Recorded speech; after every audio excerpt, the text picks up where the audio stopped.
I'll call to order the Subcommittee on Seapower and Projection Forces of the Committee on Armed Services. And today we meet to discuss the Department of Navy's fiscal 2018 budget request. Appearing before us today to discuss the important topic are three esteemed Navy witnesses. First, we have Ms. Allison Stiller, performing the duties of Assistant Secretary of Defense, Research, Development, and Acquisition. We also have Vice Admiral William K. Lesher, Deputy Chief of Naval Operations of Integration of Resources and Capabilities, and Lieutenant General Robert S. Walsh, Deputy Commandant of Combat Development and Integration. I want to thank all of you for your service, and just as important, thank you for appearing before this subcommittee on the fiscal year 2018 budget request. Last week, the Chief of Naval Operations, Admiral Richardson, laid out a bold vision for the Navy. He indicated both China and Russia are able to compete on a global scale in all domains and at competitive speed. In response to this increased global pressure, he stated, the future fleet must be timely. We need this more powerful fleet in the 2020s, not the 2040s. Without any reservation, I believe that the CNO is correct.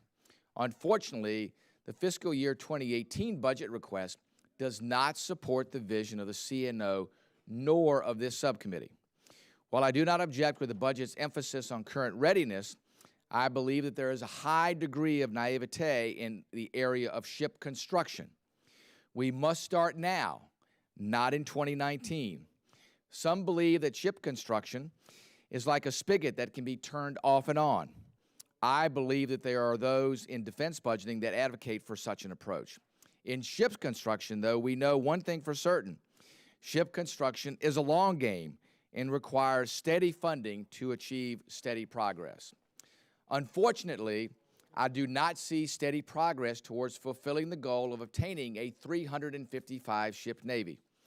The budget request of only 8 ships does little to build towards a 355-ship Navy. We have hot production lines ready to add more work, but the call to duty has not been sounded. It is time to get serious and match our peer competitors with aggressive ship construction initiatives. As to the specific concerns with the Navy request, building 1 aircraft carrier every 5 years will never allow us to reach 12 aircraft carriers. Building 2 attack submarines a year will result in a submarine reduction in force by 20% in 10 years. And building only 1 LCS will result in massive layoffs at both Marinette and Mobile in the states of Wisconsin and Alabama. These are not acceptable outcomes. As the Marine Corps, I am pleased that this committee has supported, as to the Marine Corps, I am pleased that this committee supported the authorization of 2 more San Antonio-class amphibious ships in the last 2 years. However, I hold some concerns in respect to conducting amphibious operations in a contested environment. As our adversaries become more capable, our Marine Corps may need a bold new vision to accomplish future missions.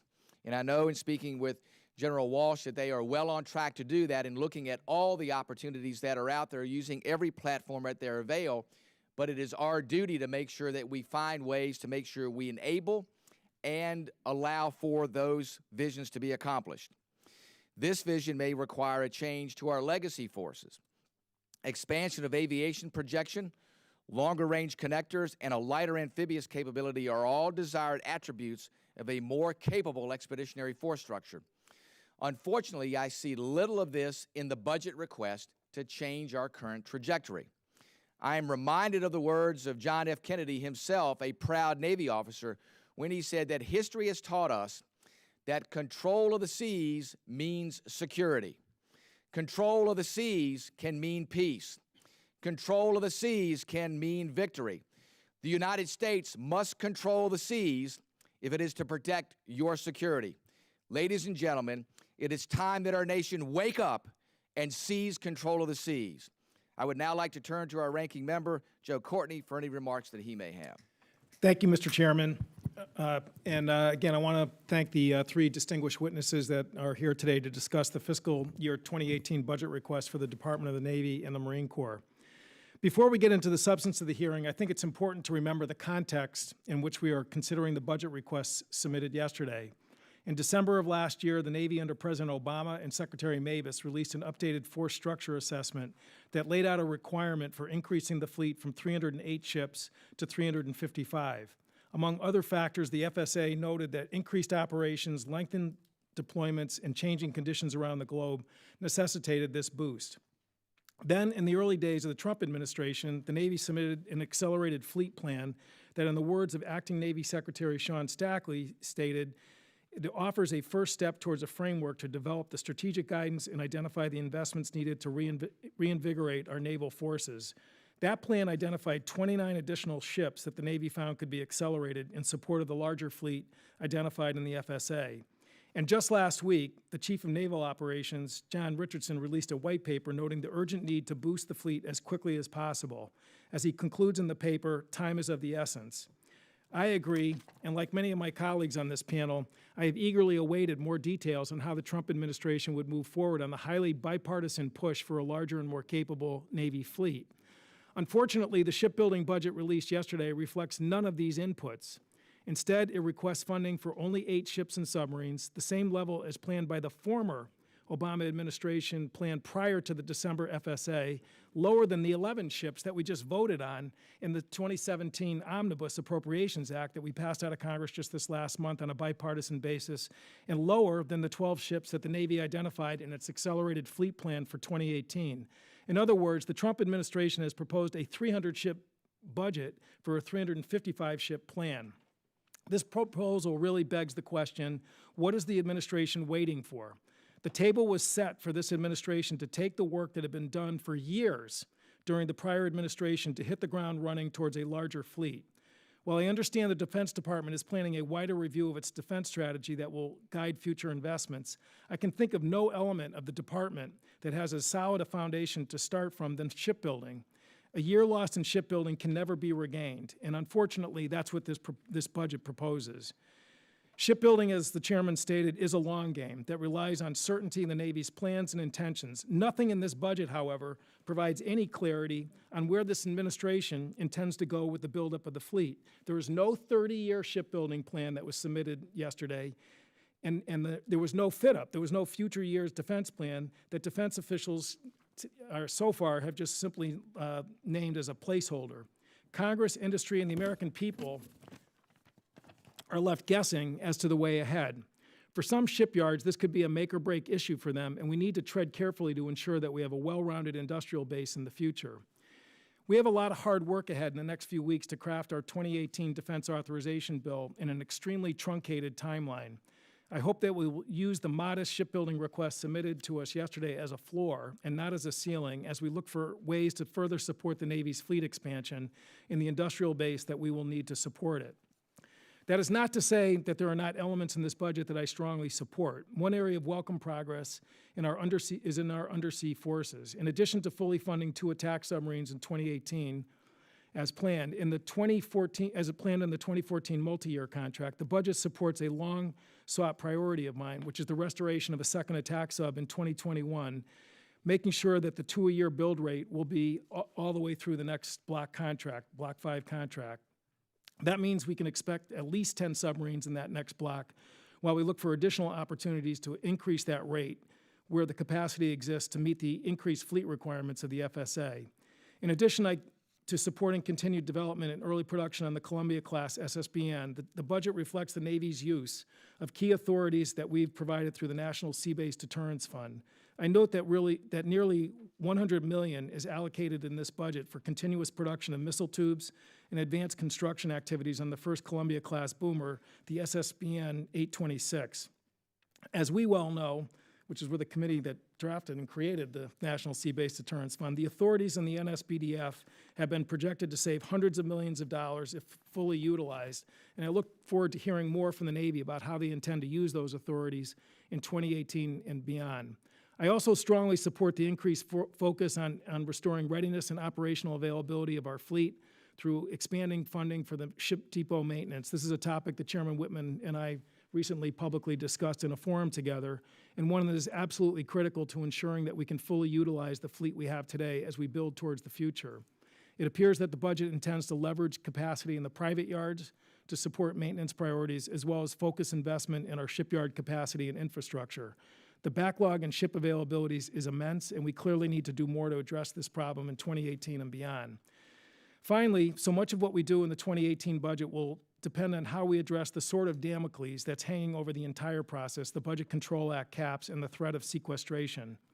Much has been said about lifting the defense sequester at the expense of non-defense spending, such as STEM education and job training funding outside of the Pentagon. I can think of no worse approach for the overall security and well-being of our nation. We cannot expect to embark on the buildup of our ships, aircraft, or other advanced technologies if we are at the same time gutting education, workforce development, skills training, and other efforts at closing the job-skill mismatch that is rampant in defense manufacturing all across the country. The only way we're going to extract ourselves from our current budget quagmire is through a balanced approach that ensures that we meet all the needs of our nation. I yield back.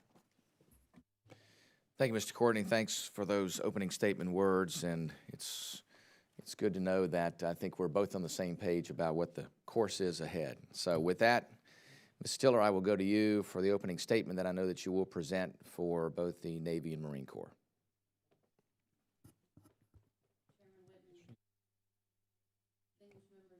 Ms. Stiller, if you can either pull the mic closer to you or turn it on, that would be great.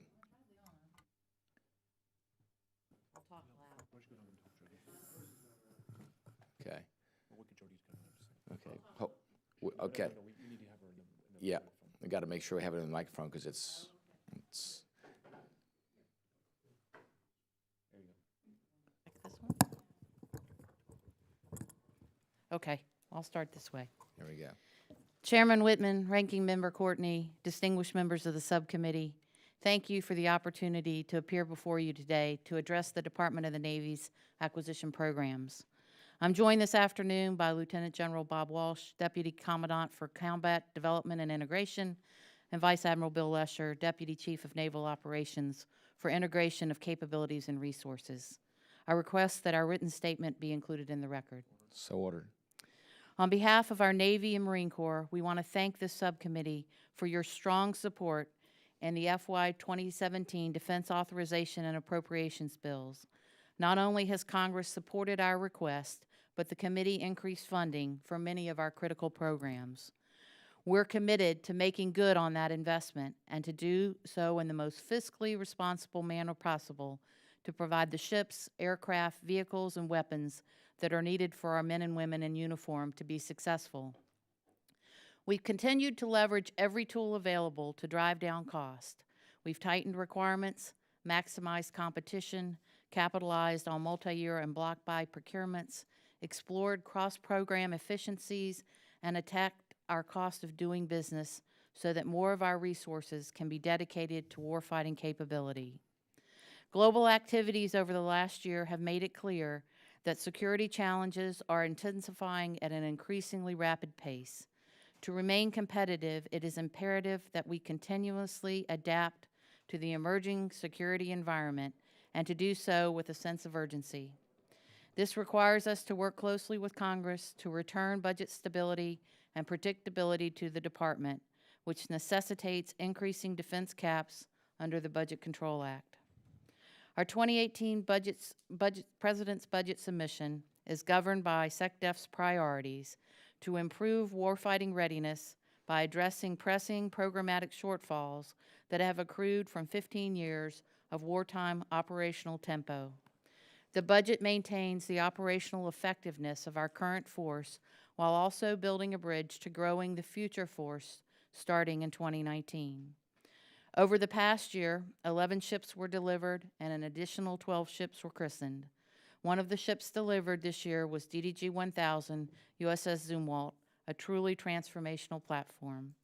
And today, CVN-78, Gerald R. Ford, our newest aircraft carrier, is at sea on her acceptance trials.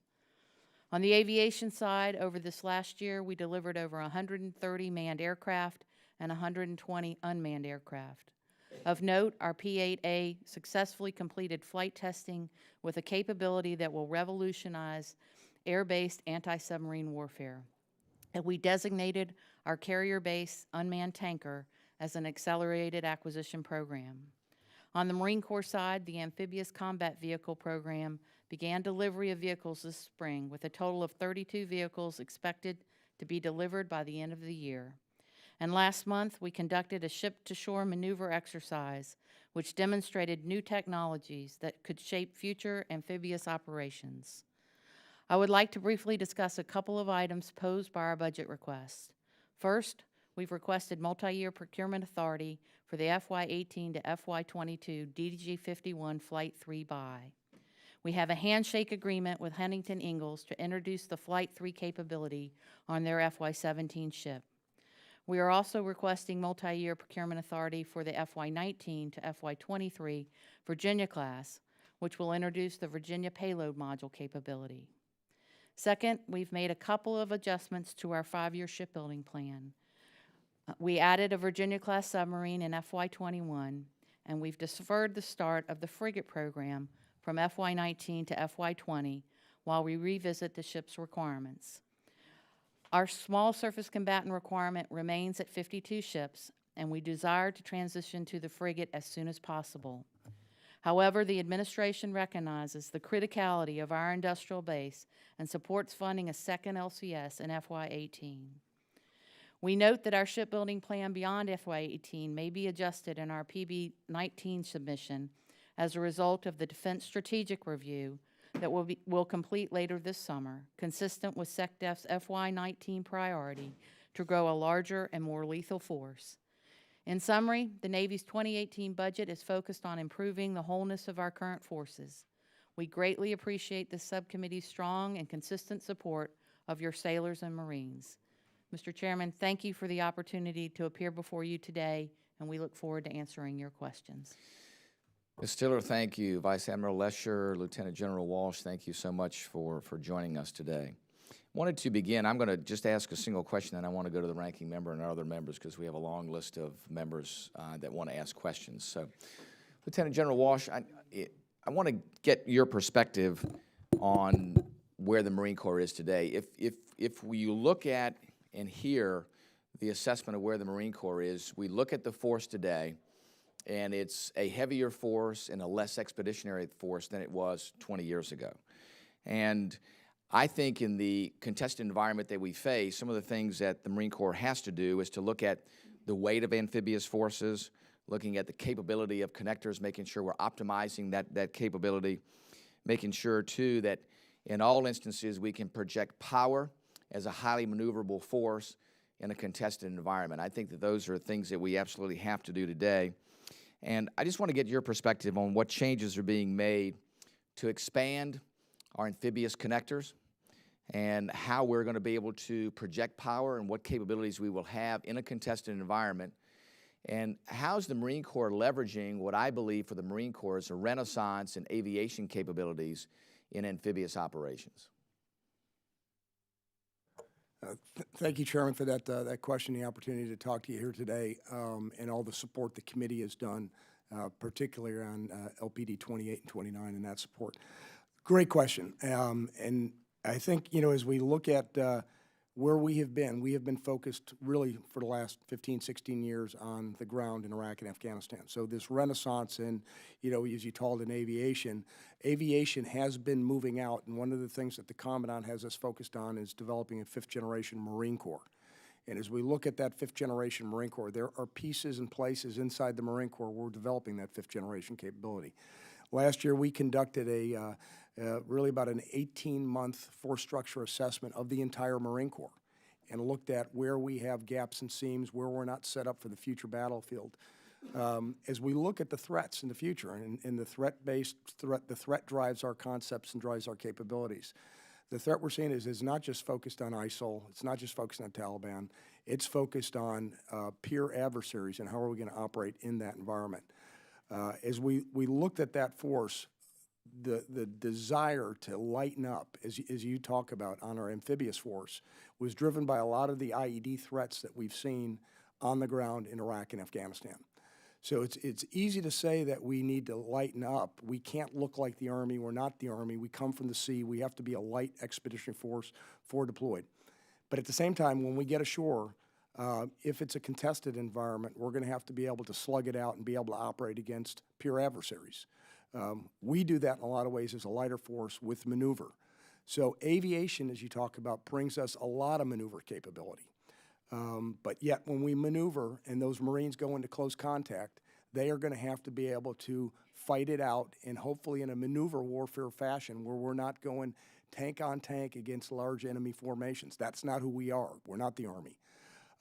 So we are looking at exactly what you're talking about. We've done a number of experiments and assessments of how do we lighten up. One of the things the Commandant had us do last year was to purchase 144 utility vehicles that can fit inside MRASers, that we're calling them, to fit inside the MV-22, that are expanding our range to be able to go longer distances.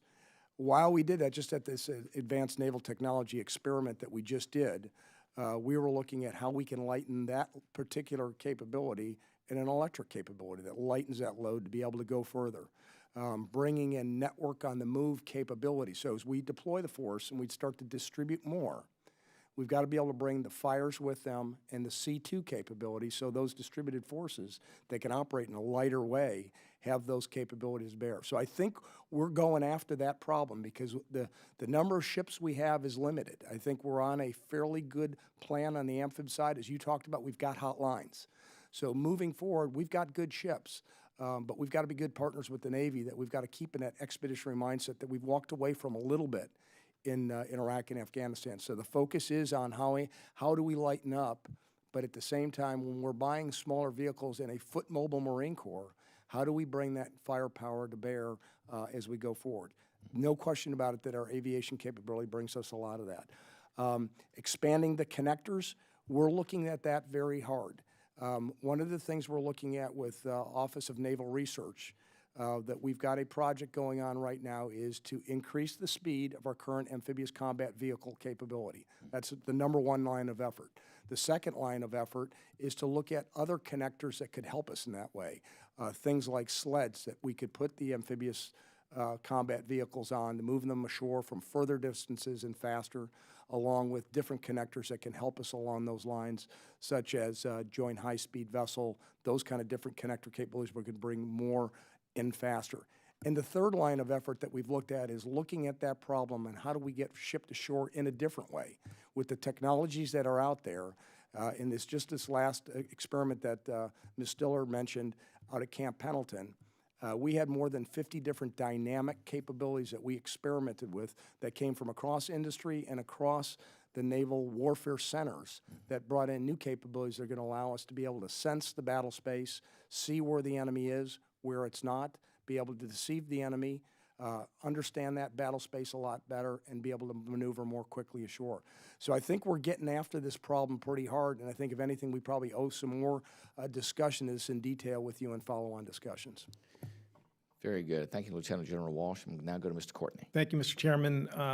Ms. Stiller, thank you for noting in your testimony that the budget calls for sort of filling in that 2021 dip in the Virginia-class production and making sure that the Block 5 will be at least 2 a year. You know, even since January, again, we've had combatant commanders testifying before armed services, such as Admiral Harris, again, raising the flag about the need for, you know, addressing the dip, the larger dip in submarine fleet in the 2020s. And Secretary Stackley, in terms of his accelerated fleet plan, had actually suggested a build rate of 3 subs a year in 2022 and 2023, which are, again, part of that Block 5 time span. So I guess the question I would ask you is, would you consider, you know, the 10 subs outlined in the Block 5 to be a starting point in your talks about the next contract? And would your proposal allow for additional submarines to be added beyond the 2-a-year rate, should the capacity in the industry and budget resources become available? And is there anything we can do in our subcommittee in terms of authorities to enable that? Yes, sir. In the past, we have had the ability in a multi-year contract to also ask for option pricing for additional ships that may not get the full benefit of a multi-year but obviously benefit from having the multi-year pricing. So we can add that flexibility if we see, as we build our FY19 budget, that additional submarines are going to be added in the later years. As you noted, the FY22 and 23 are the years we are not building a Columbia. So those are years that when we looked at the future fleet plan, we identified as those would be the opportunity, that would be an opportunity to get to the 3 a year. We also need to make sure that we're working closely with industry, both Electric Boat and Huntington Ingalls, to make sure that we understand all of the facilities and manpower required to get to that. But yes, sir, we have the tools in our toolkit to add option pricing on multi-years, which, as we can see, as I pointed out, that one's in FY19 to 23. So we do have a little bit of time as the budget starts to crystallize and we see where we're going to be from a top-line perspective and whether we can get there. And if it looks like we're going to be able to, and it makes sense, we can have a dialogue with the committee to increase the number in the multi-year as well. That's an option. Thank you. You also talked about the use of continuous production authority on missile tube components for the Columbia class, and also some funding for advanced construction funds on the first submarine, which again were authorities that this subcommittee created in the National Sea-Based Deterrence Fund. Again, there's a couple other authorities that we had inserted into that portion of the law. And last year was the first year, as you know, that money started flowing through the fund. So it's not just an accounting device. I mean, it's actually a functioning program now. And I was just sort of wondering whether, again, you could sort of elaborate in terms of the department's intentions in terms of utilizing those authorities we gave. We absolutely intend to utilize the continuous production of missile tube authority as well as the advanced construction. And we continue to look at what other authorities we might need, and we would come back to the committee if we feel like we need additional authorities. This year we don't see that, but we have put into place, as you know, we've been looking across the submarine programs, both Virginia and Columbia, to see where there's synergies there. We've expanded that now to also include looking at the aircraft carriers. So we're looking at our nuclear force to see are there opportunities. We haven't completed all that work yet, and so we may be coming back in a subsequent year seeing that we might find other authorities that would also cross into the aircraft carrier as well, that hopefully well, presumably, I'm not going to come back without a business case that's compelling that would drive costs down across the platforms. Right. Just like shopping at Costco. Yes, sir. One last question, which is in your testimony, you stated that the Navy is supporting the Coast Guard's efforts to responsibly and affordably recapitalize the heavy polar icebreaker fleet, and that the Coast Guard expects delivery of the first icebreaker as early as 2023. The President actually was in my district just last week at the Coast Guard Academy as through his support behind the recapitalization of the icebreaker fleet. I don't, however, see any funding in the Navy's budget for this effort, and the Coast Guard budget seems to allocate only $19 million for the program, which is my understanding is far lower than the levels needed to continue towards advanced procurement and long lead efforts on the first icebreaker. Can you elaborate on how the Navy is working with the Coast Guard to move this program forward, and what can we do in our 2018 bill to support the icebreaker program? Yes, sir. We have signed two memorandum of agreement with one with the Coast Guard and the Navy, and one at the Navy Department of Homeland Security level. We have put together an integrated program team to run the program with the Coast Guard. We sit on their review boards as the design is going through, and as they've been finalizing requirements and having that debate on cost versus requirements, we're right there at the table trying to provide good suggestions where we've learned lessons in the past. So it's been an excellent exchange. We have Navy folks that are on the team permanently, and then I sit on an oversight board with the Vice Commandant of the Coast Guard. So it's a very good working relationship. As for funding, funding is not included in the Navy's budget because it is the Coast Guard's mission by law to provide icebreaking capability. There is money in their budget. I'm not exactly sure of the amount, but that's to continue these studies that are ongoing. There is $150 million that the Congress appropriated last year of shipbuilding construction Navy money that's available, and as they get into detailed design, that money can be used for detailed design. We can't use SCN money for R&D type of activities. But the Navy doesn't intend to program for the icebreaker. As you know, we have challenges and areas where we want to grow the fleet, and it is more appropriately funded in the Coast Guard budget. Thank you. Thank you, Mr. Courtney. We'll now go to Mr. Byrne. Thank you, Mr. Chairman. And Ms. Stiller, thank you for being here today, and I appreciate your announcement and your opening remarks that the administration is changing its request on the LCS program from 1 to 2. I'd like to follow up on that if you don't mind. We all read with great interest the CNO's white paper that highlights that we need to take advantage of our hot production lines, and you know as well as I do how hot the production lines are on LCS. Earlier this month, we heard from Admiral Nagley that the optimal number for the LCS is 3.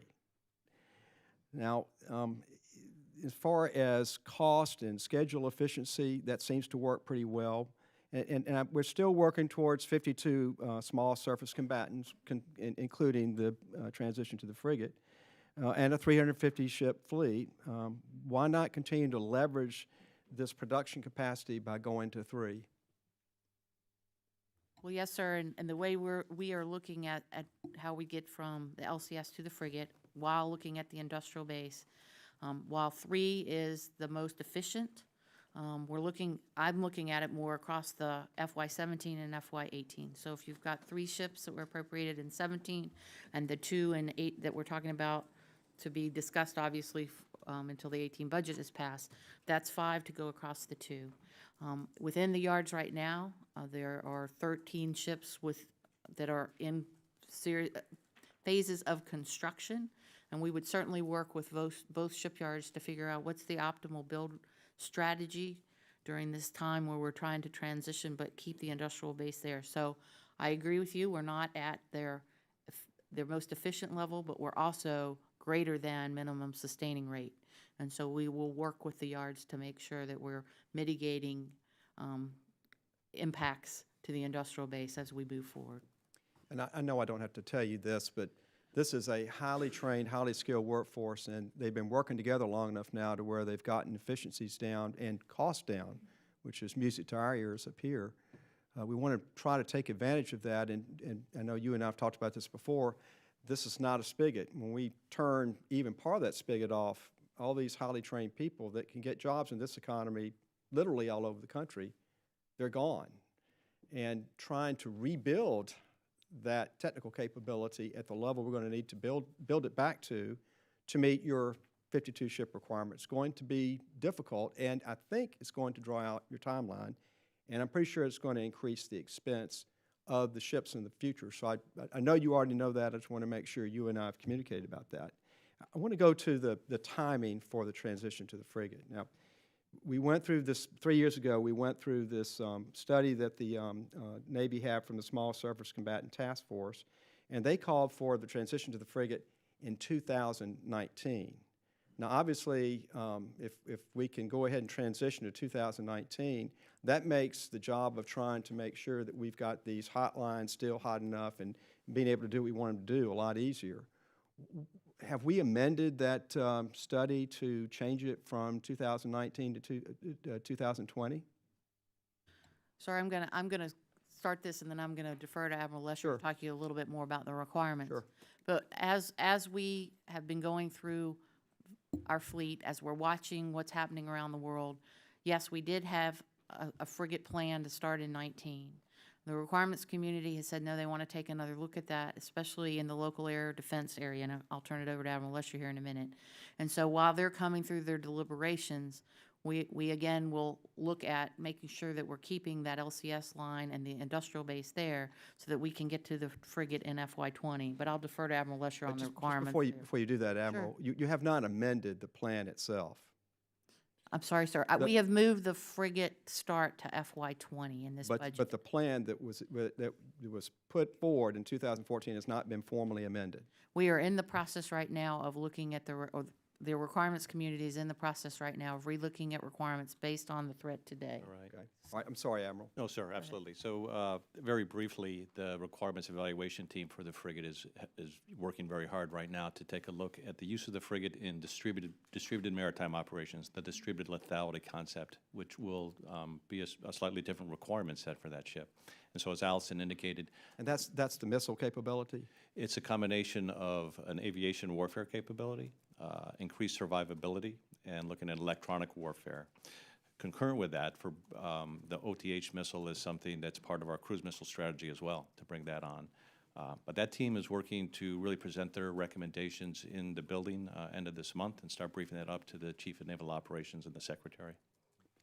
Let me register one other concern that I have, and that is, and I know this is not something that's set in stone, but there is a figure out there for the cost cap for the frigate at $1.2 billion for a ship that we're making now for about $500 million. That's going to cost more when you go up. We get that. I'm a little concerned that and I know this can change. I understand you may want to talk about lowering that cap. I'm a little afraid that we've got it so high that A, we're really just building another destroyer, and B, this is something we won't be able to afford. So we get it so high that we've designed a program that we're going to come in here and my colleagues are going to say, we can't do that. Yes, sir. No, I think you're absolutely right. And CNO, in fact, testified this morning before the SAC-D similarly that figure is too high. That he believes that. So I think you're absolutely right in terms of what is really a placeholder figure in the FY20 column right now, and that cost has to come down. I want to thank both of you. I look forward to working with you. I know there's a lot of work left for you to do, and we want to be working with you as you go through this. But I certainly appreciate your opening statement and the addition of another LCS, and I yield back. Thank you, Mr. Byrne, and we now go to Mrs. Davis. Thank you, Mr. Chairman, and thank you to all for being here today.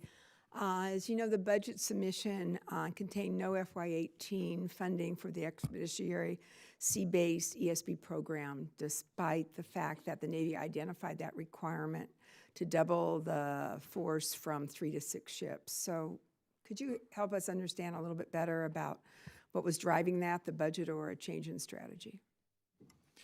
Yeah, I'll take a stab at that, ma'am. So you're absolutely right in terms of the 2016 force structure assessment called for the increased requirement that you highlighted. What you see in terms of the FY18 budget and the 8 ships that are in there is entirely consistent with the broader direction that the entire Department of Defense has been directed to execute, which is for FY17, really getting after those critical readiness issues, FY18 building on the readiness and addressing pressing shortfalls, and then FY19 is the grow capacity, grow to a larger, more capable, more lethal Navy. And so that's essentially the construct, SecDef Mattis's 3-phase campaign plan to get at the broader capacity, the greater capacity that you highlight. Are there some current overriding concerns about that, though? And I'm just wondering about the budget in general and what was presented and what your greatest concerns are. Where does this one go, I guess, along with some other ones that Yeah, ma'am, that's a great question. I think we have to work collectively with the committee and the Navy and broadly to articulate the case, to make the case for the higher defense caps that are going to enable that vision to grow to the larger, more capable, more lethal Navy clearly is not executable at the PB18 funding levels, at the FY18 funding levels. Mm-hmm. And so collectively working to get those defense caps raised is fundamental to getting there. Yeah. Anybody else want to comment on that? Would you like to comment, Stiller? Deputy Stiller? I agree with Admiral Lesher. I mean, as he said, the budget, the FY18 budget was really looking at getting our current fleet whole. And as we go into FY19 budget, we're going to be looking at growing the force. But we're going to be faced with, we're going to need to understand how we're going to do that and looking forward to the defense caps to be raised. Thank you. I guess just to add, Congresswoman, as we get that ship out there, I think right now, I think a lot of us are looking at, we've had the MLP, the ESB out there, or the ESD. Once we start to see the ESB get out there, I think we'll start getting our hands on that ship and start to see what we're going to be able to use it for as an afloat staging base and how we may use it different. I know the Commandant's very interested in getting the next one into the Mediterranean. And so once I think we start using it out in the fleet and the operating forces, we'll start getting much more comfortable on how we're going to be able to operate with that ship. You know, if I could add on to that very briefly, before coming to the Pentagon this time, I was a 5th Fleet Expeditionary Strike Group Commander, and USS Ponce, the interim afloat forward staging base, was one of my ships. And what the ESB and the afloat forward staging base brings to that theater more broadly is really critical. I mean, those will be very important ships. So as reflected in the force structure assessment, you saw that grew the requirement in recognition of what they bring to the fight. Yeah, okay, thank you very much. If I could just, you'd speak a little bit about the unmanned vessels and what you're predicting, what kind of requirements should we be looking at? And do you plan to incorporate them into the fleet architecture? I'll take a stab at starting with that. You know, across the unmanned activity more broadly, air and vessels, but specifically to the vessels, absolutely, this is something that you will hear our leadership, the Secretary of the Navy and the CNO, speak very urgently about the need to bring this capability in. So particularly in the unmanned underwater vehicles, you're familiar, there's a family from small to extra large that are executing a set of missions that are key to enabling the power of our submarines more broadly. So we feel a real sense of urgency to get after that, and we could talk perhaps about some of the missions in a closed forum that are particularly compelling. But so we feel a sense to both enable and increase the projection, the power projection of the manned systems. We need to learn about the integration of manned and unmanned. We feel a sense of urgency to get after that. And I would say more broadly in the aviation side, when we talk about MQ-25, it also has a compelling reason to arrest the fatigue life consumption of our Hornets doing that mission. So broadly across all of those unmanned type systems. And to your specific questions in terms of the future fleet architecture and ConOps, absolutely, it will be leveraging unmanned and artificial intelligence. Thank you. Thank you, Mr. Chairman. Thank you, Mrs. Davis. We'll now go to Mr. Gallagher. Thank you, Mr. Chairman, and thank you for your opening statement. If there's a better argument for the need to move aggressively to 355 ships, I've yet to hear it, and I really appreciate you articulating it. I also appreciate, Ms. Stiller, your announcement that you support 2 LCSs this year. I think that's a move in the right direction. I remain concerned, however, I echo Mr. Burns' concerns that 2 ships will have devastating impacts on the shipyards. We went back and forth with the Navy on this a couple weeks ago, and they seemed to suggest that 3 was the minimum required to maintain a hot production line. And so just so I have it clear, you are not disagreeing with the Navy's assessment that 3 is the minimum? 3 is the most efficient to execute within the yards. There is a minimum sustaining rate, which I believe we are well above, but we're somewhere between minimum sustaining and most efficient. And you talked about 5 across the 2 years, I'm sorry. No, thank you. You talked about mitigating the impact if you went from 3 to 2. I mean, what would that be? What sort of mitigation? What we need to look at across both yards is how are they executing? Where are they on their delivery schedules? And how do we more efficiently smooth production? So for example, if it is helpful for them for a delivery date that we have in a current contract to extend that so that they can more succinctly level load the workforce in the yard, we're more than happy to have those discussions. It's just, I mean, both yards, as you know, have been optimized for 2 ships on a 6-month production rate. So I worry when we get into mitigation production rates. Really what we're admitting is that, I mean, if 2 of our yards, 2 of the 7, are having difficulties, I don't see anywhere where we can get to 355 ships and thereby satisfy the Commander-in-Chief's intent. And kind of in line with what the Chairman laid out, echoing the CNO's white paper on the need to get there in 10 years, not 20 years or 30 years. Does the Navy have a plan, or is part of the ongoing review? I know we're talking in 30-year terms, but is anyone thinking about how we get there in 8 years or 10 years?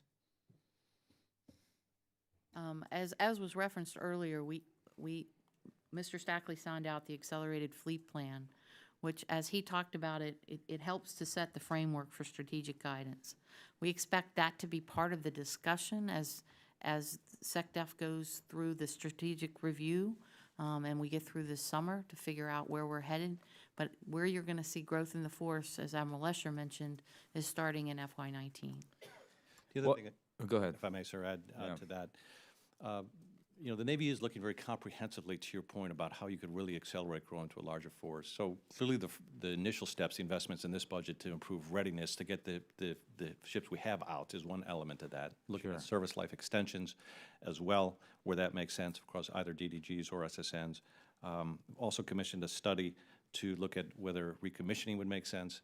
and then also, of course, looking at new build. So that is part of an ongoing comprehensive assessment that would be really rolled out as part of the next year's budget about how you get after this in the most aggressive way. So when is the soonest we and the American people could see a Navy plan for getting to 355 in the 2020s, as the CNO says we must?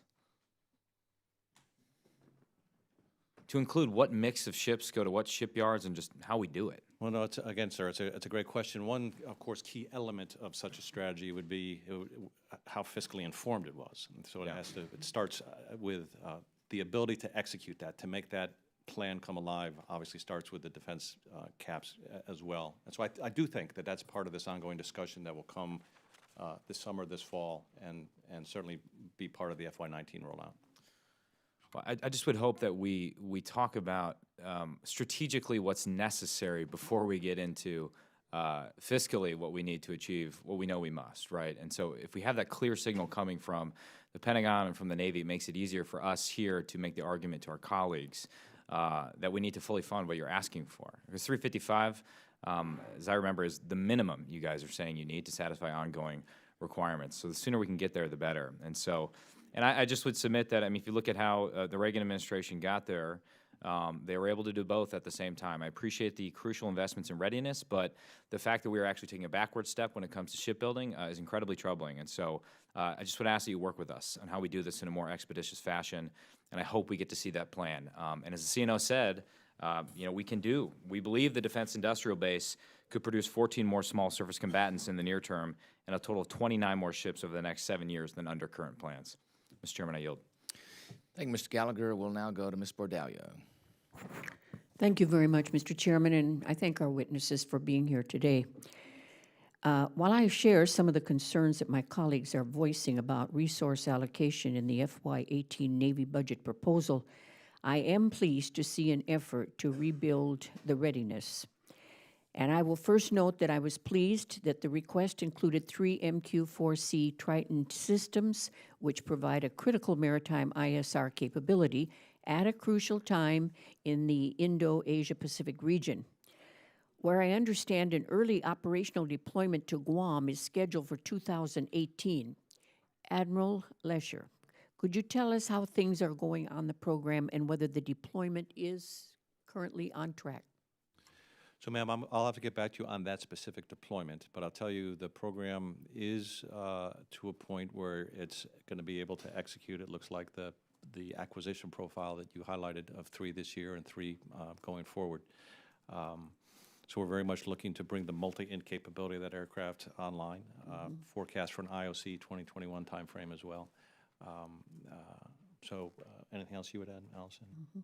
Can I ask you to get back to us when you do have some plans on about the deployment? Okay, and shifting subjects, Assistant Secretary Stiller, it's nice to see you again. And could you discuss how you see that this budget request adequately addresses the current threats that hold our forces at risk? Are we investing appropriately in long-range standoff weapons? Ma'am, I'll start off and then I'll turn to Admiral Lesher as well. But we do have a strategy for our weapons across the board, and we are investing in each of the areas, and we look at it in the near term, the midterm, and the far term. We've been very careful to make sure that we're putting a balance across investing today, investing in the near term, and also investing in the long term to understand exactly where we need to go. So I don't know if you want to add to that, Bill. Yeah, Admiral? just a little bit more detail. So as Allison said, in the near term, we're really focused on providing options to the commander in terms of how these weapons are launched, these long-term weapons, and also their target set. So, for example, the Tomahawk, with the request for a 100 in this budget, which is an increase from the prior budget. Obviously, that's ship sub-launched for a land attack mission. The LRASM also forecast with an early operational capability on the B-1 in FY18 and an F-18 in FY19. So that's an air-launched weapon, providing the commander options to get after the maritime target set. SM-6, maritime target for cruiser-destroyer type ships. So those would kind of be the set for the near-term 2020. As we move into the 2020 to 2025 range time frame, the Tomahawks, as you know, will be coming in for recertification starting in FY19. As part of that recert, we'll to build some of them as maritime strike Tomahawk variants. So from ships and submarines to be able to strike both land and maritime targets will be an important flexibility for the commander. In the 2020 to 2025 timeframe as well, we're investing in an advanced harpoon for an aviation launch to go after the maritime target. And then the OTH missile we talked about earlier as part of the distributed lethality, to look for that to come aboard LCS and frigates. So a little bit of an outline. Thank you, thank you. One quick question also for you, Secretary Stiller. Are we coming up with any kind of final plans? I've asked this before at hearings about putting together a dry dock. We now have the appropriations available in the Western Asia-Pacific area. Do you have any plans? I understand it's in a planning stage, but where are we? So, ma'am, I would certainly like to come and sit down with your team and talk about what's the best use of the $9.5 million that you refer to for depot level capability. But as you know, that Vice Chief of Naval Operations, Secretary Stackley and Secretary McGinn ask us to do a business case analysis on having dry dock capability in Guam, as well as a warfighting analysis. Or any of the other? Right, and as they came through, and we've done both of those, and our warfighting assessment tells us that in peacetime and in wartime, the repair timeline would be too long for that to be of value. But we went ahead and looked at the business case too. And the business case, because of the throughput in the dock, it just doesn't make fiscal sense. So I want to figure out the best way that we can leverage those dollars. And we are in the early stages of coming up with ideas, but it'd be worth sitting down with your team.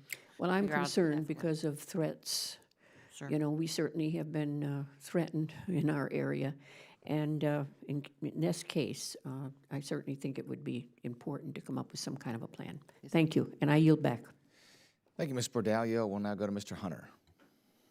Thank you, Mr. Chairman. Secretary Stiller, we were in my office with Secretary Stackley, and we created the integrated program office, right, for the icebreakers. We now gave the Coast Guard, as of my Coast Guard bill today, we gave them total block buy authority for all their major acquisitions. They can lead materials, trying to put them on par with the Navy. So I guess Mr. Courtney already talked icebreakers. I guess the one specific question I have is, do you think it's even possible to build 3 to 6 heavy icebreakers in the next decade without doing block buy? The Navy does block buy on lead ships, and again, the icebreaker, there's ice, the icebreaker hits it, goes down on it, backs up, hits it, goes down on it, backs up. I mean, it really is not rocket science. But the Coast Guard will make it seem as such if the Navy allows them to. Sir, I would tell you that block buy authority has certainly helped us in certain acquisitions. We haven't always gone to it on a lead ship, but certainly on follow ships. You just have to weigh the risk, to your point. So as they come through the requirements, I think as we can look at the risk, we can make a really good assessment whether block buy makes sense. But certainly when you're buying a limited quantity like you're talking about, whether it's 3, even 6. If it's 6, perhaps you'd start the block buy from 2 to 6. But if you're talking about 3, you just have to look at the risk. But absolutely, block buy helps with the vendor base, the commitment to the shipyard, all the way around. It's a very helpful tool, and it would be very useful for them, I'm sure, to be able to most efficiently. Which you're telling them, I would presume. Oh yes, sir. We're right at this stage of the game, when what we're doing with the Coast Guard is really looking more at the requirements and the trade-offs to get the specifications right, working with industry to get their good ideas as we go in and build a contract design type package so that it can go out for bid. And then as we get closer to how are we going to go contract for it, we will certainly have those discussions. How do you see at this point the Coast Guard getting the $1 billion to do that? Sir, without using Navy money? Sir, I defer to the Department of Homeland Security and the Coast Guard on that. Like I said, we signed an MOA at the Navy DHS level just last week, and really that squares away how we would go about contracting depending on the color of money. But they understand that that's not coming from the Navy budget, that it's coming, that they are going to have to address it. So, okay. Last question is, what's nice about coming in late is everybody asks your questions before you do, so I don't have to do it. I don't have to say anything. But Ms. Davis from San Diego asked about the ESBs. So, but here's my question in general. One thing I don't understand if you've got hot production, right, and you stop it, you guys have, you and Secretary Stackley have obviously looked at the cost incurred on stopping a hot line. I don't understand how we're gonna take a timeout for FY18, do all maintenance and repair, add no new ships, and even stop the ones that we requested in the last 6 months, for instance, like the ESB. I don't understand how that plays out across the shipyards in the country. When you stop a hot line, then you say, okay, you got to fire all the welders, all the pipe fitters, all the guys bending steel, and then we're going to rehire them back in 12 months. Just explain to me how that works. I don't get it. Well, sir, in the case of NASCO, who's the builder of the ESB, they also have work in the yard that's Navy and commercial work. So as you know, we ran a limited competition for the LHA-8 and up to 6, or including 6 oilers, and we ran a competition of dissimilar ships, the TAO, and NASCO has run the TAO. So they have steady production in the yard for the oiler. They also have commercial work. ESB 5 was an FY16 appropriated ship and authorized, and thank you for that help. But they have not yet started construction on that ship. So we really have to look at what does the workload look like in a yard. It's a little different than, because they are more of a multi-product yard. So they have a workforce that has a base of work. And so we would have to look at the best timing if we were to go ahead and buy additional ESBs that are called out in the FSA. So I'm out of time in 20 seconds. Okay. So tell me non-parochially, Okay. across the whole country, when you look at shipyards and you're stopping a lot of these builds with no new starts going for 1 year, what does that do nationally to some of these yards that aren't NASCO? Sir, we do not like to go to 0 and then restart. That is not where we want to be, and that's why we look at how can we make sure that we're paying attention to the industrial base. Mr. Courtney would be able to tell you that in submarines, we had a hiatus of 6 years between submarine builds. That was very difficult at the end of the Seawolf program to ramping back up into the Virginia class. So we are very aware of the devastating impacts that can happen if you go to 0 in a yard or near 0. So we look very carefully with the yards. We have dialogue with the yards to make sure that we're not doing that type of harm. We have gotten to minimum sustaining rates in a number of yards and on a number of aircraft and weapons programs, and that's difficult because you end up paying more for what you have to go buy to equip the warfighter. Thank you very much. Thank you, Mr. Chairman. Thank you, Mr. Hunter. We'll now go to Ms. Hanabusa. Thank you, Mr. Chairman. Ms. Stiller, I understand and I got to see the benefits of the block program, and I think we will all agree that the one product that's built that's on budget and sometimes comes in under budget is like the Virginia class. And the Virginia class, it's the method by which it is built, but in addition to that, it is where we did the block program. Having said that, however, Admiral Richardson's white paper says the Navy must get to work now to both build more ships and to think forward, innovate as we go. To remain competitive, we must start today and we must improve faster. A great philosophy. But my question is, how do you determine what? In other words, and when, where? So all of this is premised on the threat, and his paper focuses on Russia and China. Understood. But in his paper, he also says China was a land issue, and then decided in 2015 or something along those lines that all of a sudden they said, well, you know what, we got to be a maritime force, and they can switch immediately and do whatever they're going to do, which I assume that if we are reacting to that threat, that we are going to have to reposition ourselves to whatever they decide that they need to do to be a maritime force. So how do we make that decision? Our problem is we really set our policies by acquisition. What we do is we say, okay, it's going to be Virginia-class subs, and if we do a block program, it's 10, right? At some point, it may not be the answer, though, of course, I will never admit that, or I will never believe that, but say something like that happens. How do we anticipate that? When I was in Congress before, LCSs all of a sudden became the bad thing. We weren't going to build LCSs. I come back to Congress and we're building LCSs again. Oh, yes, there's some modification. We may call it a frigate. We may do whatever, but we're building it again. So how do we plan for that effectively and efficiently and within the costs that we have to always look at to contain and to manage? So ma'am, I would say on most of our programs, or most of our weapons, our platforms, our shipbuilding platforms, they're very adaptable. And so over time, we've been able to pace the threat. And I'll give you an example. I'll use DDG 51 and then I'll use Virginia. So on the DDG 51 program, we've got 64 ships delivered into the Navy. And we were supposed to stop DDG 51. We did stop. We did stop. There's Right. there's an example of where Right. we shut the line down and then we restarted it, and we're in the restart now. But we also are introducing our air and missile defense radar to that ship. In fact, I mentioned that we have a handshake today with Ingalls to introduce that on their FY17 ship. So going forward in the 18 multi-year, we're going to introduce that capability, which will give us much more enhanced B&B capability on those ships. So we have also done that on Virginia class. As we've seen the threat evolve, we've been able to pace the threat, whether it be in the combat systems or Virginia payload module, for Right. example. So we build platforms that are very adaptable. And so what we need to do a better job of with CNO, where I think CNO is going to, is the ability to inject those changes more rapidly, get the capability developed, and be able to get it out there quicker.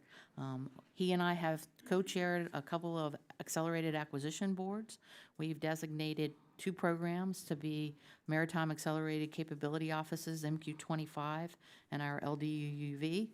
And we also have an RPED project for Surface Navy Laser Weapon Program. So he and I are looking at how do you tailor and make sure that you can get programs off and running to a good start. And we also have the ability to prototype, to go test capability, fail in some cases, I'm sure, but in other cases we'll be able to be successful and be able to get stuff to the fleet faster. I don't know if you wanted to add.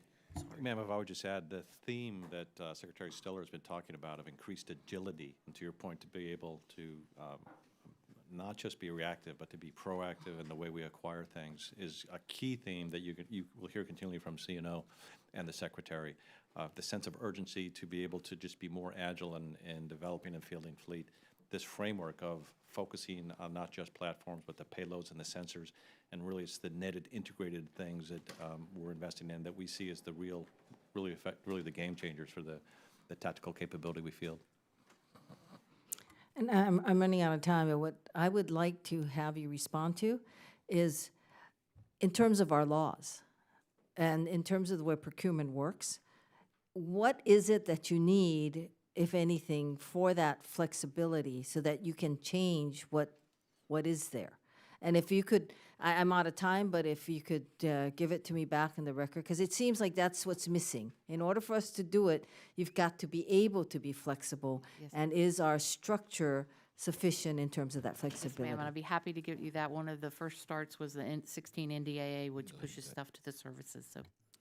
Thank you. Ms. Hanabusa, if you'd like, we can have the question answered now if you'd like. Oh, is that, oh, thank you. Yes. Could you please answer it? I will, but I can also get you additional. We've been working very, very closely with the committee on acquisition reform initiatives that would help us to streamline. Giving us accelerated acquisition authority has been very helpful, so we can go and tailor programs, again, like I mentioned, CNO and I are trying to do, and we want to become the norm. The FY16 National Defense NDAA pushed oversight to the services, and that is very helpful as well for programs that are not joint programs, so to give services a little more flexibility. We have particular legislative proposals that I can get you a listing of things that will help us. But we have been working very closely with the committee, and I think we have a lot of good tools in our toolkit. We just have to give them some runtime now because we've recently gotten them. I don't know if you had it. If I could jump in on that, Allison. One thing I think is the law is really helping us out. It is pushing things down much more to the service chiefs, but within our large bureaucracy that we've got within DOD to work through that. Now, how does that big bureaucracy adjust to the flexibility that That's you're giving us. exactly the problem. So as we are getting into the details of that, one of the big things that is challenging us is, so where does the money come from? Typically in the past, where we've taken money is out of existing programs and squeezed those program lines, the R&D out of those programs to try new ideas, new innovative things to kind of move faster. So as we now start to take in our programming process and align money to that, that's not what we've been used to in the normal DoD way of acquisition. So by moving money into that area, do I move a little in? Do I try it? Is somebody going to take it from me if I move it in there? You know, up the chain of command, is somebody over on the appropriator side going to take the money if I move it in there to try? So I think the key thing that we're starting to see is be very specific in the area that we're trying to do innovative ideas, and then work very closely with our chain of command all the way up through DoD, and then over here on Congress. So when we say, hey, we're going to put money in here against this capability area, it might be mine warfare, it might be ship-to-shore maneuver, and we put money in there to do some rapid prototyping to see where we get, that money doesn't disappear as we put it in there before it gets appropriated. Thank you. Thank you, Mr. Chair. Thank you, Ms. Hanabusa. We'll now go to Mr. Garamendi. I want to follow up on what Ms. Hanabusa was working on, but start in a slightly different place. We've heard discussion, or after discussion, about a 355-ship Navy. And it almost seems to me that that number is driving decisions. And the LCS is where I want to go with this. Ms. Hanabusa said it started, it stopped, it started up again, and the information that we have currently available is that it doesn't work for what it was designed for or developed for. But yet we're going to continue to build them. And since it doesn't work, we're going to go build a frigate. And now we don't know what the frigate's going to be used for. We had a discussion, Admiral, a moment ago. It's going to be electronic warfare, or maybe missiles, or maybe whatever. And I'm trying to figure out, what are we doing here? Are we simply trying to build ships to meet a target number? Are we trying to build ships, or are we building ships for specific purposes? The discussion a moment ago about flexibility, I assume that was flexibility, that the ship might be used for this or that and different elements added to it. Presumably that's what the LCS was supposed to do, but doesn't seem to do that because it can easily be sunk and doesn't work close to shore because it can easily be sunk. I don't get it. I really don't understand. I understand why we want to keep the shipyards busy. Very cogent argument, Ms. Schurler, that you put together on that account, as did Mr. Byrne, and Mr. Gallagher. I guess it's the appropriate time for me to raise the issue since they're both gone. But I don't get it. I don't understand here what it is. And we're talking about, $500 million a copy or more. So help me.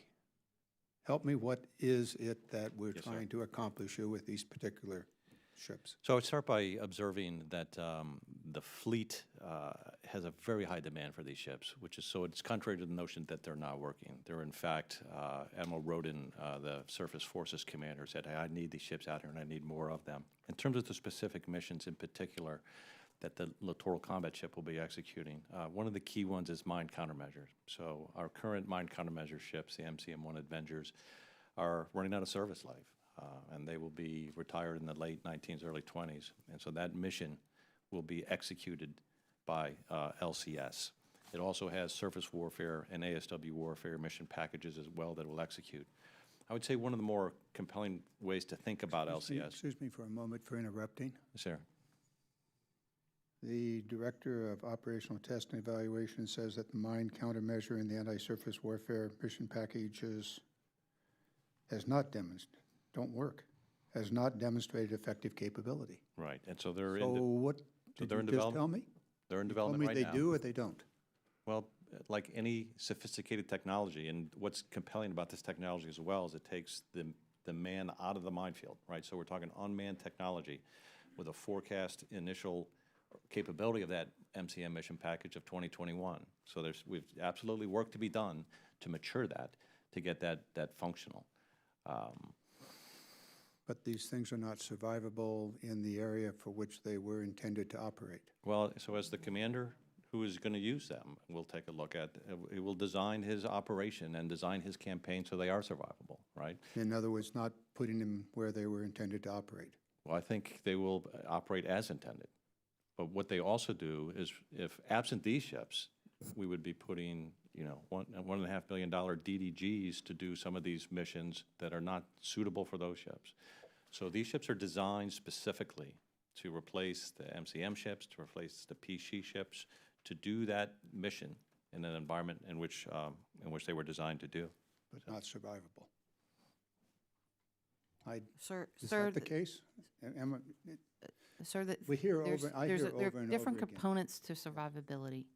And that when the requirements for these ships were laid out, they're incredibly fast, so they can get in and out of an area, and that, Don't go very far. well, sir, they can go far. I mean, there is the iron triangle of, but I understand what you're saying. They were designed to a certain level of survivability. That has been enhanced over the time in the program. And again, these ships were designed to be, have mission modules that would switch in and switch out, as Admiral Lesher was describing. And so they really are single mission ships. And as Secretary of Defense Hagel and Secretary of Defense Carter and Secretary of Defense Mattis have said, we want to get to a frigate that's a multi-mission that will have the SUW and the ASW capability inherent in the ship. So there is absolutely a mission for these ships, as Admiral Lesher said, for the LCSs. They're in demand today, and they're in construction today, and there is a demand for the frigate going forward with a total inventory of 52. And so we're trying to figure out what the right balance between the LCS and the frigate should be. And you're not yet complete with that analysis. Well, as we were intending to go to the frigate in 19, we would have had a total of 28 LCSs. In order for the industrial base, there'll be additional ones. They will be employed. We're looking at backfitting capability that we're intending for the frigate onto existing LCS and be able to do that in forward fit as well. There are many more questions. I'm out of time. Thank you, Mr. Garamendi. Vice Admiral Letcher, just as a follow-up, in the shock trial testing for LCS, give us a perspective there about its survivability based on its testing standards. Sir, I think I'll ask Secretary Siller to speak to this as well, but it performed well, is the bottom line there. So do you have any more? Yes, sir. Both variants went through shock trials this past year, and they both performed very well. And DOT&E was part of that analysis, so they were with us on the ship. They were tested to the survivability levels that they were designed to, and they passed. Okay, very good. Thank you. Thank you. Mr. Langevin. Thank you, Mr. Chairman. I want to thank our witnesses for appearing today. So when it comes to transitioning technology, I believe that we have to be prepared in advance to facilitate smooth transition from the lab into the joint battle space. We can't let the perfect be the enemy of the good.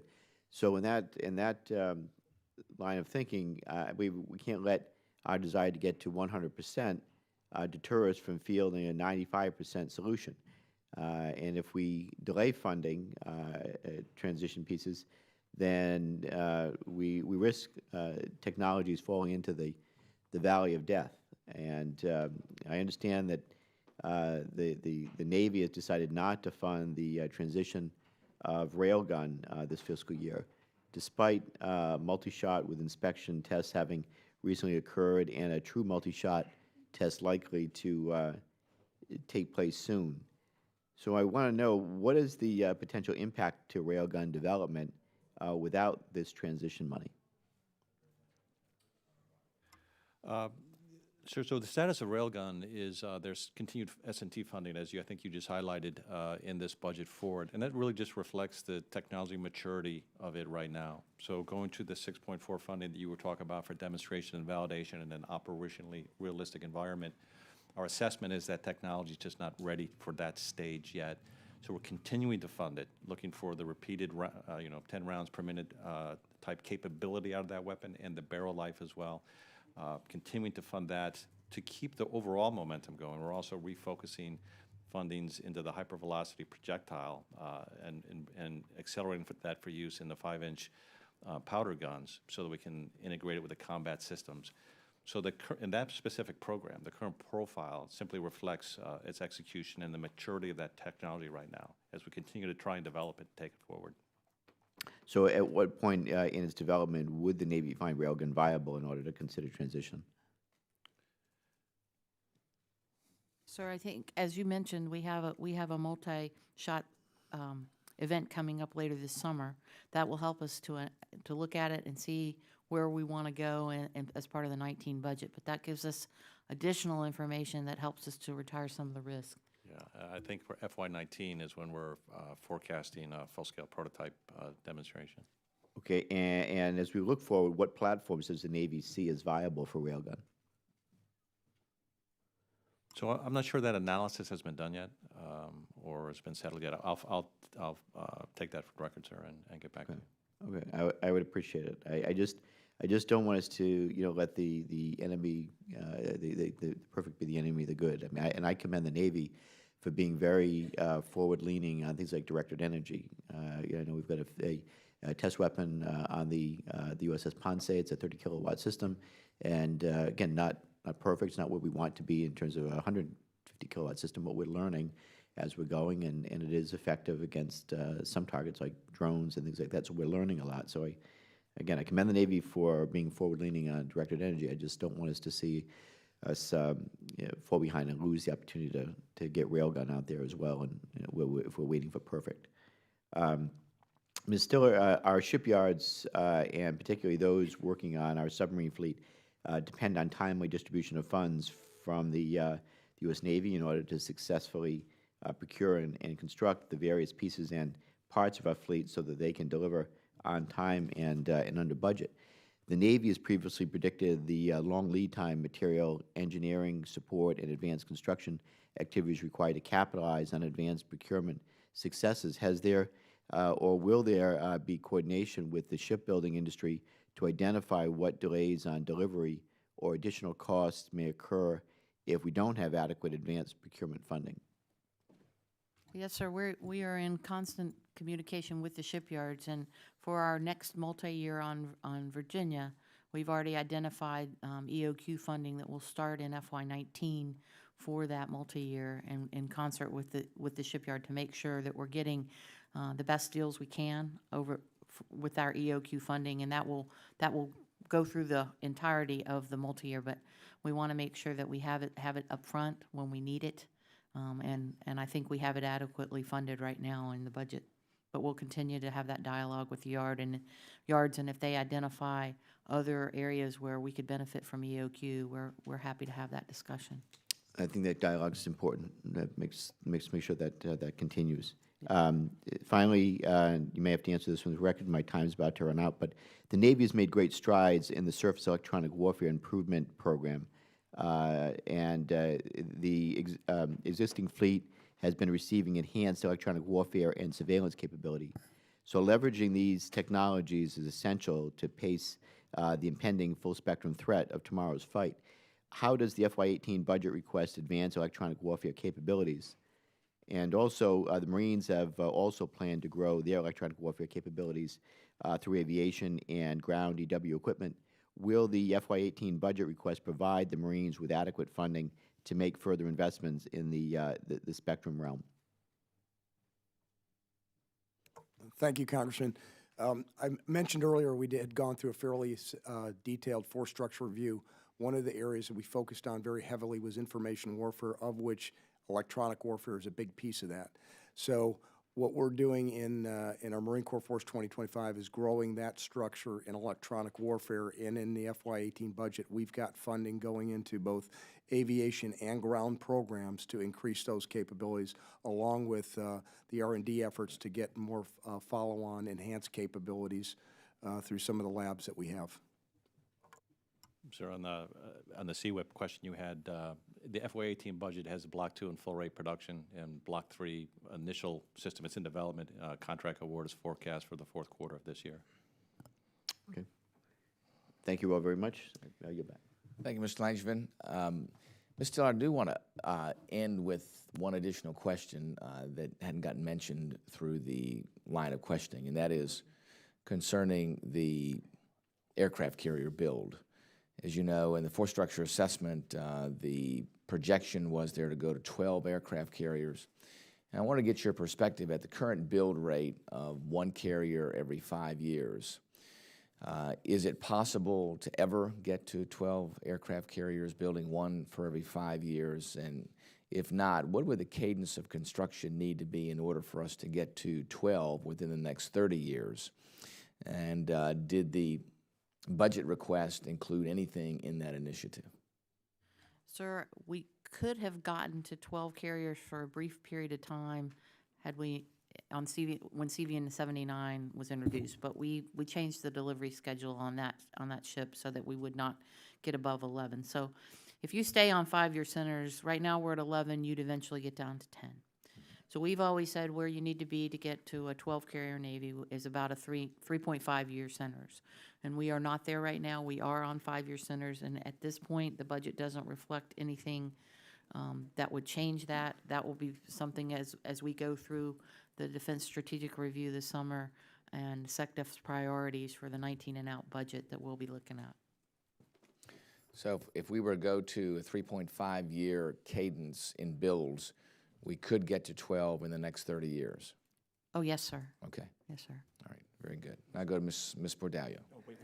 Thank you. I'm sorry, Mr. Courtney. Thank you, Mr. Courtney. Mr. Chairman, I'm returning here for another question because I want to straighten out the record.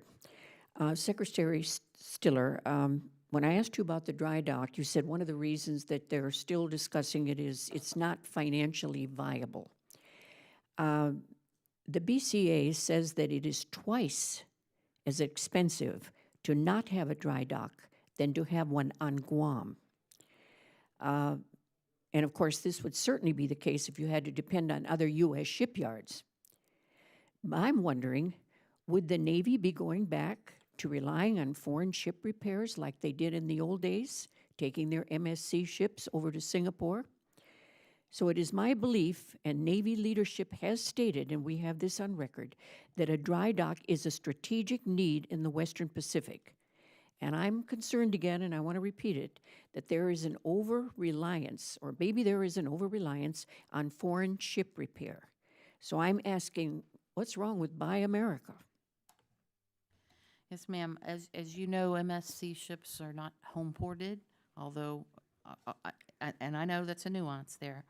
But when we looked at the BCA revealed to us that the usage rate would be too low to justify the cost for the dry dock and the infrastructure that came with it. The estimate in that BCA was anywhere from $32 million to $46 million a year to maintain the dock. And so that just far outweighed. So where would you go for ship repair then? You can come back to the U.S. Mm-hmm. And that's not expensive. There is an expense, but it's not as expensive as maintaining a dry dock. Well, I think this should be further looked into, and, you know, I plan to do this because Understand? I just think that if anything should erupt in our part of the world, and Guam is in the lap of North Korea, so I want to see that we have everything we need, and that's a full-scale dry dock on Guam. And the money is there, and so I see no reason why we can't continue to look at this very seriously. So, and I yield back, Mr. Chairman. Thank you, Ms. Bordallo. Now go to Mr. Courtney. Thank you, Mr. Chairman. Just one quick question, which is kind of a nagging one that my office certainly hears a lot about from Groton, which is the issue of security clearances. Again, as the hiring up is proceeding, I think actually, and I think Rob's probably in the same position, you know, the state of Virginia and Connecticut, they've been doing a pretty good job of, you know, getting training and you know, workforce skills in place with the help of the Department of Labor. But the security clearances, I mean, they've actually reached a point where they're segregating parts of the yard to, you know, because they're still sort of in limbo, waiting for the final. Is this an issue that you're watching, and is there anything that you can help us with in terms of reporting back? Yes, sir. I can tell you that this has been high on the Navy's concern list, and I believe it was last week. he may not have signed it yet, so don't hold me to this, but Mr. Stackley was poised to sign a letter to the Defense Security Services folks offering to provide naval reservists to help get at least to interim secret for the shipyard workers so that they can go and start work. Obviously, to get to the clearance level has to go all the way to OPM. But this would at least alleviate the backlog within the Department of Defense. We're looking at this as a one-time thing, but we want, so that they can go address it. But we really do understand the impacts of not being able to get that workforce employed where we need them. And so we are looking at doing this on a one-time exception to be able to go and address this backlog. Well, I'm glad I asked the question. And again, if there's a Of course, if you can help us with OPM, that would be wonderful. and we're there. I mean, Yeah. all in. And to the extent that, again, that memorandum has been released, again, I know my office, and I would imagine others would be very anxious to get a copy of it. Yes, sir. And lastly, Mr. Chairman, just for the record, I just feel like, given the discussions that both of us had earlier, I'd like to enter into the record the executive summary of the FSA, the February 9th accelerated fleet plan, and also Admiral Richardson's memo from last week. Again, I think it just to help sort of complete the record. I would agree. So ordered. We'll make sure we do that. And with that, I'll yield. Very good. Thank you, Mr. Cordy. I do want to, Ms. Stiller, also address one other thing, and that is the Ready Reserve Force. In looking at today where the demand is in relation to potential conflict and our ability to sustain logistics surrounding a major war, I believe we're going to be severely tested with the current element of our Ready Reserve Force. It's antiquated.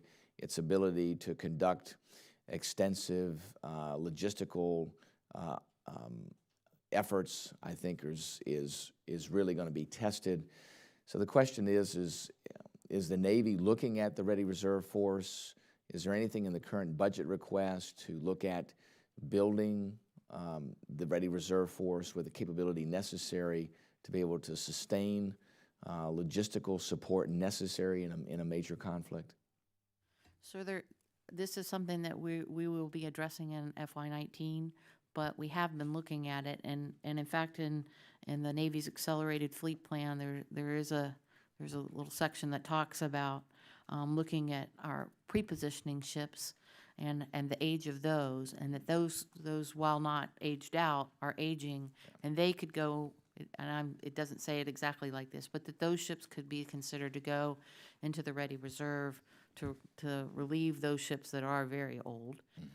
Because what we don't want to do is build brand new ships and then put them in the Ready Reserve. That doesn't make sense. So you would recapitalize potentially the maritime prepositioning ships, and we want to look, because we want to be very thoughtful about it, we want to look at something like a common hull form or a family of common hulls that would provide that capability, that would provide synergy and logistics support and other stuff. So we are looking at it.